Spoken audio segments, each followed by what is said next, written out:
Good evening, I'm Jeff Glor. Joe Biden is in. The former vice president is making his third presidential run, calling the Trump presidency today a threat to this nation unlike any he's seen in his lifetime. That makes 21 candidates running for the Democratic nomination, the largest presidential field since we've had Democratic and Republican parties in 1856. By most early polls, including this one, Biden is the early frontrunner. President Trump told us last summer he dreams about running against Biden, and today welcomed him to the race, calling him Sleepy Joe. Here's Ed O'Keefe.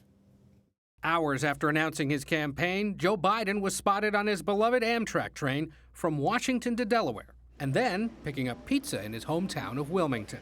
America's coming back like we used to be, ethical, straight, telling the truth. The former vice president launched his campaign in English and Spanish with a direct shot at President Trump, recalling his response to the 2017 white supremacist violence in Charlottesville, Virginia.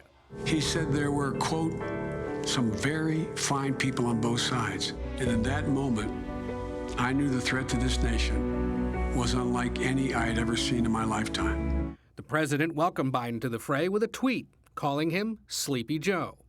Last year, Mr. Trump told Jeff Glor he dreams about running against Biden. Look, Joe Biden ran 3 times. He never got more than 1%. And President Obama took him out of the garbage heap. Even before his announcement, Biden courted controversy. In the past month, 8 women have come forward to say interactions with Biden made them feel uncomfortable. He responded. And I get it. I get it. But later made light of their complaints. By the way, he gave me permission to touch him. Biden's campaign also confirmed to CBS News that he spoke recently with Anita Hill, who has said Biden never apologized to her for his handling of her accusations of sexual harassment against now Supreme Court Justice Clarence Thomas. Hill told the New York Times today that I cannot be satisfied by simply saying I'm sorry for what happened to you. The campaign is also expected to play up Biden's 8-year partnership and enduring friendship with former President Barack Obama.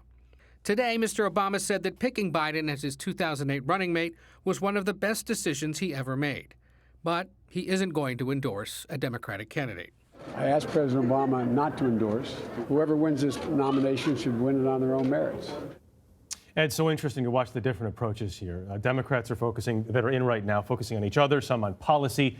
Joe Biden is taking direct aim at the president. Why? Because months of polling have shown the Democrats are most concerned about defeating the president. In essence, what Biden was doing today was jolting the Democratic field and reminding them, keep your eye on the prize, the keys to the White House. While many of his opponents are floating ideas addressing the economy, health care, criminal justice reform, Biden signaled he'll get there eventually. And again, the biggest one-party field since 1856. Ed O'Keefe, good to have you here.